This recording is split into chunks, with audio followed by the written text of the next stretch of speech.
Hey, hier ist Timon Krause, Mentalist, Gedankenleser, Hypnotiseur.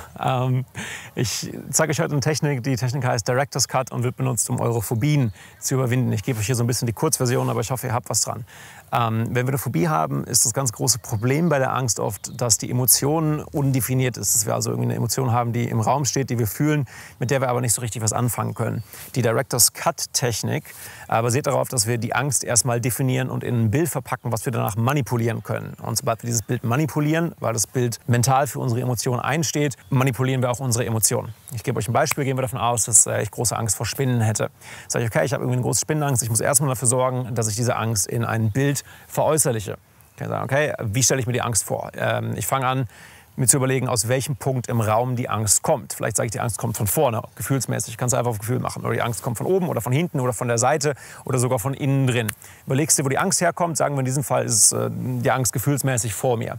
Jetzt überlege ich mir, wie quasi, darum Director's Cut, wenn ich der Regisseur in einem Film wäre und ich würde diese Angst als den Bösewicht veräußerlichen, wie würde ich sie darstellen auf dem Kinoscreen? Okay, ich habe Spinnenangst, vielleicht stelle ich mir eine riesige Spinne vor. Und ich mache das Bild so definiert wie möglich. Ich sage also, braune Spinne, hat 8 Beine, ist ungefähr 3,5 Meter groß, hat riesige Beißzangen und mache es so definiert wie möglich. Jetzt habe ich das Bild der Angst. In dem Moment, wo ich das Bild der Angst habe, gehe ich in eine Situation zurück und versuche das Symptom aufzurufen. Ich hole mir also eine Situation und ein Bild, in der ich mich an diese Angst erinnern kann, rufe das Symptom auf, sodass ich die Angst wirklich fühlen kann. Das ist ganz wichtig. Ich bringe mich also in eine Situation zurück. Ich glaube, da hat uns gerade jemand erkannt, ne? Hey, Fame. Ich bringe mich also in eine Situation zurück, in der ich Angst vor Spinnen gefühlt habe. Und ich bringe die Emotionen so stark es geht nach oben. Ich steigere mich wirklich in die Erinnerung rein.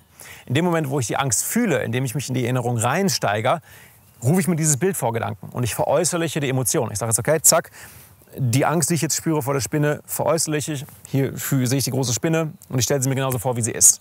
Im letzten Schritt muss ich jetzt das Bild so manipulieren, dass ich in meinem mentalen Kinofilm diese Spinne besiegen könnte. Ich sage also, was muss ich machen, um dieses mentale Bild für mich besiegbar zu machen? Ich mache es kleiner. Vielleicht mache ich die Spinne haarig. Vielleicht sorge ich dafür, dass sie jetzt pink ist und ganz viele Wuschelhaare hat und irgendwie nur noch 4 Beine hat und lacht und eine Brille auf hat und einen kleinen Hut.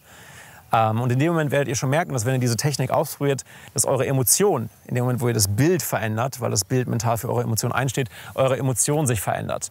Diesen Prozess durchlauft ihr ein paar Mal und wenn ihr jetzt wirklich wieder in der richtigen Situation seid, macht ihr genau das Gleiche. Stellt euch vor, ihr seid in der Küche, ihr seht eine dicke Spinne an der Wand, sagt, okay, ich fühle die Angst, kurz durchatmen, ich veräußerliche die Angst, ich sehe das Bild vor mir, ich schrumpfe das Bild, ich mache das Bild für mich besiegbar und meine Emotion wird sich ändern. Ich liebe in dem Moment immer noch keine Spinnen, aber ich fühle mich besser und ich habe die Angst im Griff. Technik heißt Director's Cut, mentaler Kinofilm, den ihr regissiert und verändert. Ich hoffe, ihr habt was dran. Ich hoffe, das war in der Kürze so sinnvoll für euch und liebe Grüße. Bis dann.